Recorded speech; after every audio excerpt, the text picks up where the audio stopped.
Hello, जय हिंद, नमस्कार दोस्तों। स्वागत है आपका अपने चैनल कलाम एजुकेशन क्लासेस पर।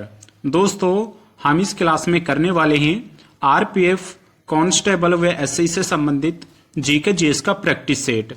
दोस्तों, रेलवे में पूछे गए प्रीवियस ईयर क्वेश्चनों को दोस्तों हम करवाने वाले हैं। साथ में दोस्तों नए एक्सपेक्टेड क्वेश्चन कैसे बन सकते हैं उन क्वेश्चनों को भी दोस्तों हम इस क्लास में करवाने वाले हैं। इसलिए दोस्तों क्लास आपके लिए बहुत ज्यादा इंपॉर्टेंट होने वाली है। तो चलिए दोस्तों अपनी क्लास को शुरू करते हैं। दोस्तों, उससे पहले अगर आप रेलवे के किसी भी एग्जाम्स की तैयारी कर रहे हैं तो दोस्तों आपके पास ये 4 बुक्स होना बहुत जरूरी है, जो कि दोस्तों railway maths, reasoning, general studies व जनरल साइंस। दोस्तों आपको इन चारों बुक्स में रेलवे के पूछे गए अभी तक के सभी क्वेश्चंस देखने को मिल जाएंगे। मात्र दोस्तों आपको अगर ये बुक्स चाहिए तो दोस्तों मात्र 99 रुपीज में आपको इन चारों बुक्स की ई बुक्स मिल जाएंगी। वहीं दोस्तों अगर आपको इन चारों बुक्स की दोस्तों ई बुक्स चाहिए तो आप इस व्हाट्सएप नंबर पर दोस्तों हमसे मैसेज कर सकते हैं। हम आपको दोस्तों इन चारों बुक्स की पीडीएफ दोस्तों प्रोवाइड करा देंगे। तो चलिए दोस्तों आप अपनी क्लास को शुरू करते हैं। पहला प्रश्न है, मानव में प्रमुख उत्सर्जन उत्पाद क्या होता है? यानी दोस्तों जो मानव का जो उत्सर्जन मानव द्वारा उत्सर्जन होता है अपनी बॉडी से, उसको क्या कहा जाता है? राइट आंसर होगा इसका ऑप्शन ए, यूरिया। दोस्तों मानव द्वारा शरीर से जो प्रमुख उत्सर्जन उत्पाद होता है वो यूरिया होता है। ऑप्शन ए इसका राइट आंसर हो जाएगा। अगला प्रश्न है, भारत का राष्ट्रगान जन गण मन पहली बार किस वर्ष में गाया गया था? यानी दोस्तों पहली बार जो हमारा राष्ट्रीय गान है जन गण मन, वो पहली बार कब गाया गया था? राइट आंसर होगा इसका ऑप्शन बी, कलकत्ता 1912। दोस्तों कलकत्ता 1912 में पहली बार राष्ट्रगान गाया गया था। वहीं दोस्तों जनगण मन रविंद्रनाथ टैगोर द्वारा लिखा गया था, जो कि दोस्तों बांग्ला भाषा में लिखा गया था। काफी बार क्वेश्चन पूछ लेता है कि जो हमारा राष्ट्रगान है उसकी भाषा कौन सी थी। तो जो राष्ट्रगान है वो बांग्ला भाषा में रविंद्रनाथ टैगोर द्वारा लिखा गया था। ऑप्शन बी इसका राइट आंसर हो जाएगा। अगला प्रश्न है, राष्ट्रीय गोपाल रत्न पुरस्कार किस क्षेत्र में दिया जाता है? दोस्तों राष्ट्रीय गोपाल रत्न पुरस्कार का संबंध किस क्षेत्र से है? राइट आंसर होगा इसका ऑप्शन ए, पशुधन और डेयरी। दोस्तों पशुधन और डेयरी से संबंधित राष्ट्रीय गोपाल रत्न पुरस्कार है। दोस्तों वेरी इंपॉर्टेंट प्रश्न है, राष्ट्रीय गोपाल रत्न पुरस्कार का संबंध किस क्षेत्र से है? राइट आंसर होगा इसका पशुधन और डेयरी विभाग से। ऑप्शन ए बिल्कुल राइट आंसर हो जाएगा। दोस्तों सभी प्रश्न इसमें वेरी इंपॉर्टेंट कराए जाएंगे, इसलिए आपको क्लास में अंत तक जरूर बना रहना है। अगला क्वेश्चन है, निम्नलिखित भारतीय अभिनेत्रियों में अनफिनिश्ड किसकी आत्मकथा है? दोस्तों ये भी इंपॉर्टेंट प्रश्न है, अनफिनिश्ड किसकी आत्मकथा है? राइट आंसर होगा इसका ऑप्शन डी, प्रियंका चोपड़ा। दोस्तों अनफिनिश्ड आत्मकथा प्रियंका चोपड़ा की है। ऑप्शन डी इसका राइट आंसर हो जाएगा। अगले क्वेश्चन की ओर बढ़ते हैं। अगला प्रश्न है, भारत के राष्ट्रीय अभिलेखागार की स्थापना किस वर्ष की गई थी? दोस्तों भारत में राष्ट्रीय अभिलेखागार की स्थापना किस वर्ष में की गई थी? राइट आंसर होगा इसका ऑप्शन सी, 1891। दोस्तों वर्ष 1891 में राष्ट्रीय अभिलेखागार की स्थापना की गई थी। वेरी इंपॉर्टेंट प्रश्न है, एग्जाम में पूछे जाने वाला प्रश्न है। अगला प्रश्न है, निम्नलिखित स्वतंत्रता सेनानियों में से किसने प्रसिद्ध उदाहरण दिया था, तुम मुझे खून दो और मैं तुम्हें आज़ादी दूंगा? दोस्तों ये कथन किसके द्वारा कहा गया था कि तुम मुझे खून दो और मैं तुम्हें आज़ादी दूंगा? राइट आंसर होगा इसका ऑप्शन सी, सुभाष चंद्र बोस।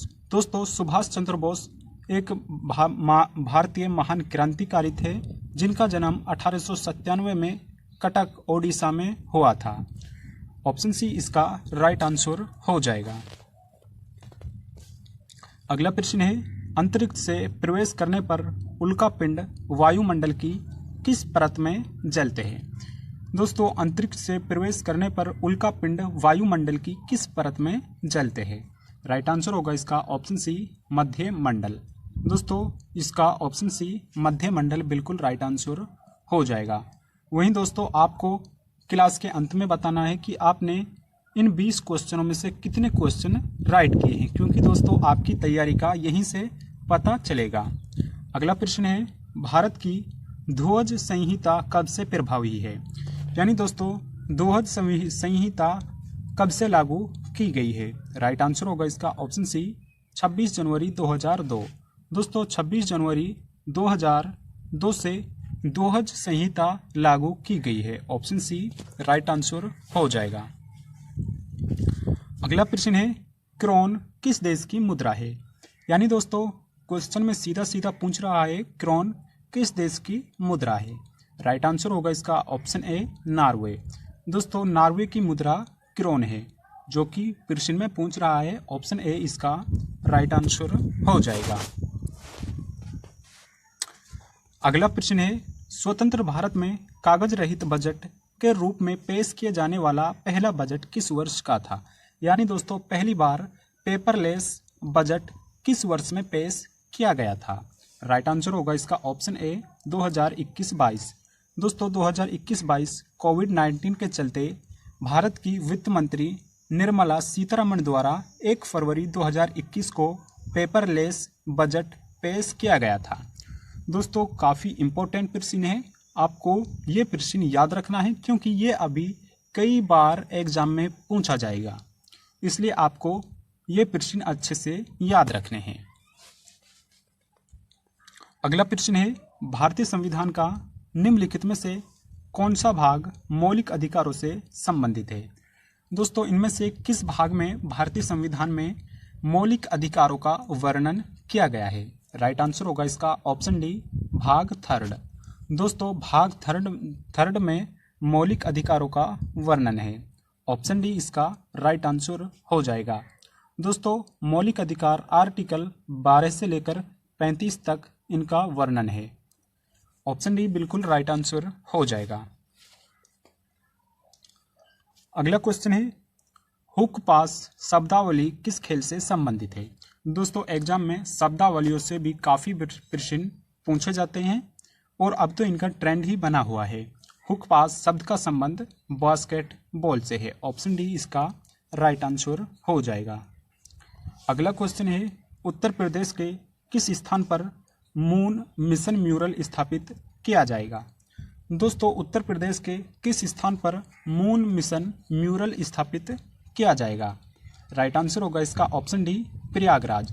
दोस्तों प्रयागराज उत्तर प्रदेश में मून मिशन म्यूरल स्थापित किया जाएगा। ऑप्शन डी राइट आंसर हो जाएगा। अगला क्वेश्चन है, सिखों का प्रसिद्ध त्योहार बैसाखी प्रति वर्ष किस महीने में मनाया जाता है? दोस्तों सिखों द्वारा मनाया जाने वाला बैसाखी उत्सव प्रति वर्ष किस महीने में मनाया जाता है? राइट आंसर होगा इसका ऑप्शन ए, अप्रैल। दोस्तों अप्रैल में प्रत्येक वर्ष बैसाखी त्योहार मनाया जाता है। ऑप्शन ए राइट आंसर हो जाएगा। अगला क्वेश्चन है, दिल्ली सल्तनत के प्रशासन में निम्नलिखित में से कौन धार्मिक मामलों से संबंधित विभाग के प्रमुख थे? यानी दोस्तों दिल्ली सल्तनत में धार्मिक मामलों से संबंधित इनमें से कौन सा विभाग था? राइट आंसर होगा इसका ऑप्शन ए, सदर उस सुदूर। दोस्तों सदर उस सुदूर का संबंध धार्मिक मामलों से था। अगला क्वेश्चन है, निम्नलिखित में से क्षेत्रफल की दृष्टि से उत्तर प्रदेश का सबसे बड़ा जिला कौन सा है? दोस्तों क्षेत्रफल की दृष्टि से उत्तर प्रदेश का सबसे बड़ा जिला कौन सा है? राइट आंसर होगा इसका ऑप्शन ए, लखीमपुर खीरी।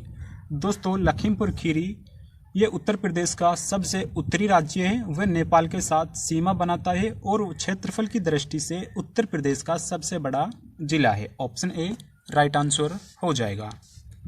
अगला क्वेश्चन है, जठरनाल का कौन सा भाग मल निर्माण में शामिल होता है? यानी दोस्तों जठरनाल का कौन सा भाग मल निर्माण में शामिल होता है? राइट आंसर होगा इसका ऑप्शन सी, बृहदांत्र बड़ी आंत। दोस्तों बड़ी आंत द्वारा मल निर्माण में जठरनाल में ये शामिल होता है। ऑप्शन सी बिल्कुल राइट आंसर हो जाएगा। अगला प्रश्न है 40वां तटरक्षक कमांडरों का सम्मेलन कहाँ आयोजित हुआ है? दोस्तों हाल ही में 40वां तटरक्षक कमांडरों का सम्मेलन हुआ है और ये नई दिल्ली में आयोजित हुआ है। ऑप्शन ए राइट आंसर हो जाएगा। अगला क्वेश्चन है नागालैंड की निम्नलिखित में से कौन सी जनजाति मीमकुट उत्सव मनाती है? दोस्तों इनमें से कौन सी जनजाति द्वारा मीमकुट उत्सव मनाया जाता है? राइट आंसर होगा इसका ऑप्शन बी कुकी।